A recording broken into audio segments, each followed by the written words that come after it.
దేవుని ఘనమైన నామమునకు స్తోత్రములు. ఈ వాగ్దానం వింటున్న మీకందరికీ మన ప్రభువును ప్రియ రక్షకుడైన యేసుక్రీస్తు నామములో శుభములు, మా హృదయపూర్వకమైన వందనములు తెలియచేస్తున్నాం. ఈరోజు దేవుని వాగ్దానం మొదటి సమూయేలు గ్రంథం 12వ అధ్యాయము 16వ వచనం. మీరు నిలిచి చూచుచూ ఉండగా యెహోవా జరిగించు ఈ గొప్ప కార్యమును కనిపెట్టుడి.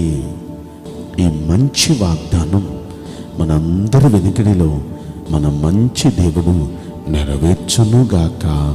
ఆమేన్. ప్రియ దైవ జనాంగమా, మీరు అలా నిలబడి చూస్తూ ఉండగానేనంట యెహోవా ఒక గొప్ప కార్యం మీ జీవితంలో జరిగించబోతున్నాడంట. మీరు దాన్ని కనిపెట్టి చూస్తూ ఉండండి.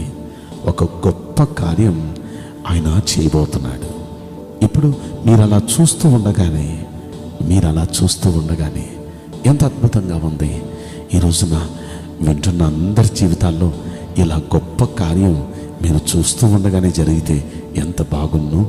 నమ్మండి, మీరు నమ్మకంగా ఉండండి. దేవుడు అలాంటి గొప్ప కార్యం చేస్తాడు. మన దేవుడు అలా చేసే దేవుడు. ఇశ్రాయేలీయుల చరిత్ర మనం చూస్తే నిర్గమకాండం 14వ అధ్యాయంలో అద్భుత రీతిలో దేవుడు వాళ్ళను ఐగుప్తీయుల బానిసత్వం నుండి విడిపించి వారిని బయటకు తీసుకుని వచ్చాడు. వారు నడుచుకుంటూ వచ్చారు. అప్పటికి నడుచుకుంటూ ఎర్ర సముద్రం దగ్గరికి వచ్చారు. సరిగ్గా ఎర్ర సముద్రం దగ్గరికి వచ్చేటప్పటికి ఇప్పుడు సముద్రం ఎలా దాటేది అని వారు ఆలోచిస్తూ ఉన్నారు.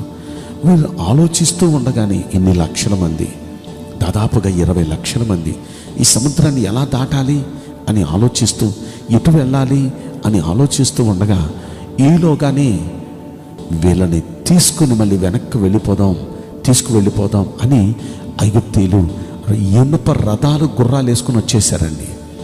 వారు దుమ్ము రేపుకుంటూ వచ్చేస్తున్న ఆ సైన్యాన్ని చూచి గుండెల్లో భయంకరమైన భయం, భయంకరమైన అలజడి. ఆ అలజడిలో ఇప్పుడు మోషే మీద తిరుగుబాటు చేశారు. మోషేని చంపేద్దాం అని. అలాంటి సమయంలో మోషే ఒక మాట అంటాడు, మీరు నిలబడి చూస్తూ ఉండండి. మీరు చూస్తూ ఉండగానే దేవుడు గొప్ప కార్యం మీ కళ్ళ ముందు ప్రభు చేయబోతున్నారు. ఒక అద్భుత కార్యం ప్రభు మీ కళ్ళ ముందు చేయబోతున్నారు. మీరు ఊరకని నిలబడి చూస్తూ ఉండండి.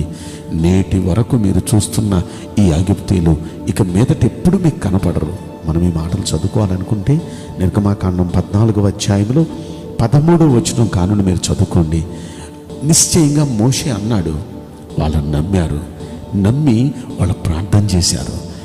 వాళ్ళు ప్రార్థన చేస్తూ మొరపెడుతూ ఉండగా నిజంగా కళ్ళ ముందు సముద్రాన్ని దేవుడు చీల్చేశాడు. ఆరిన నేల ఏర్పాటు చేశాడు. వీళ్ళందరినీ అవతలొడ్డుకి వెళ్ళిపోండి మీరు అని వీళ్ళని పంపించాడు. ఈలోగా వస్తున్న వారికి అడ్డుగా ఒక అగ్నిస్తంభం పెట్టాడు. వారి కళ్ళు వారికే కనపడకుండా అక్కడక్కడ వారిని తిప్పాడు. ఆ రాత్రి అంతా వీరందరినీ అవతల ఒడ్డుకు చేర్చేశాడు. ఇప్పుడు అగ్నిస్తంభం తీశాడు.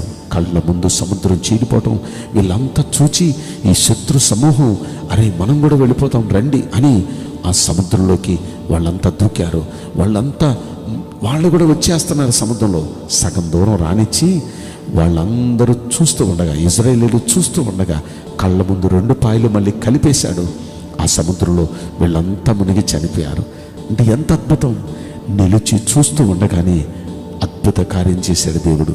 నిలిచి చూస్తూ ఉండగానే గొప్ప కార్యం చేశాడు కదా దేవుడు. ఇలాంటి గొప్ప కార్యం ఏదో మీ జీవితంలో కూడా మీరు చూస్తూ ఉండగానే మన మంచి దేవుడు జరిగించబోతున్నాడు. అది ఈరోజైతే ఎంత బాగుండు. అది ఎప్పుడు చేస్తాడో నాకైతే తెలియదు. అయితే మీరు చూస్తూ ఉండగానే ఒక గొప్ప కార్యం జరగబోతుంది. జరగాలంటే మనం ఏం చేయాలి? అలనాడు ఇశ్రాయేలీయులు వారు ఎలాగైతే మొర్ర పెడుతూ విశ్వాసంతో నమ్మకంతో ఉండి ఎలాగైతే మొర్ర పెడుతూ ఉన్నారో అలాగే ముందు మనం నమ్మాలి. ఈ వాగ్దానం నమ్మాలి. దేవుడు నా జీవితంలో గొప్ప కార్యం చేస్తాడు. నేను నిలిచి చూస్తూ ఉండగానే దేవుడు గొప్ప కార్యం చేస్తాడు అని ముందు నమ్మండి. రెండవది, నమ్మిన మీరు మొర్రపెట్టండి. నా జీవితంలో గొప్ప కార్యం జరిగించండి అయ్యా, నా జీవితంలో గొప్ప కార్యం జరిగించండి అయ్యా అని మొర్రపెట్టండి. ఖచ్చితంగా ఈ వాగ్దానం వింటున్న మనందరి వెనుకలో మన మంచి దేవుడు నెరవేర్చబోతున్నాడు. నేను మీకోసం ప్రార్థన చేయబోతున్నాను. పరిశుద్ధుడా, ప్రేమగల యేసురాజా, మీ బిడ్డలు ఎన్నో సమస్యలతో నలిగిపోతూ అయా భయభ్రాంతులుగా ప్రభా ఎన్నో టెన్షన్స్లో ఉన్నారు. ఒక గొప్ప కార్యం మీరు నిలిచి చూస్తూ ఉండగానే నేను చేస్తానన్నారు. దయచేసి ప్రభా ఒక గొప్ప కార్యం చేసి వీరికున్న ఈ భయం నుండి, ఈ ఆందోళన నుండి విడుదలివ్వండి.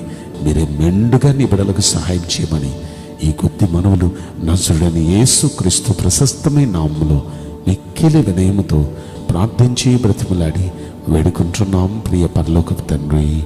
ఆమేన్. May God bless you all. Thank you.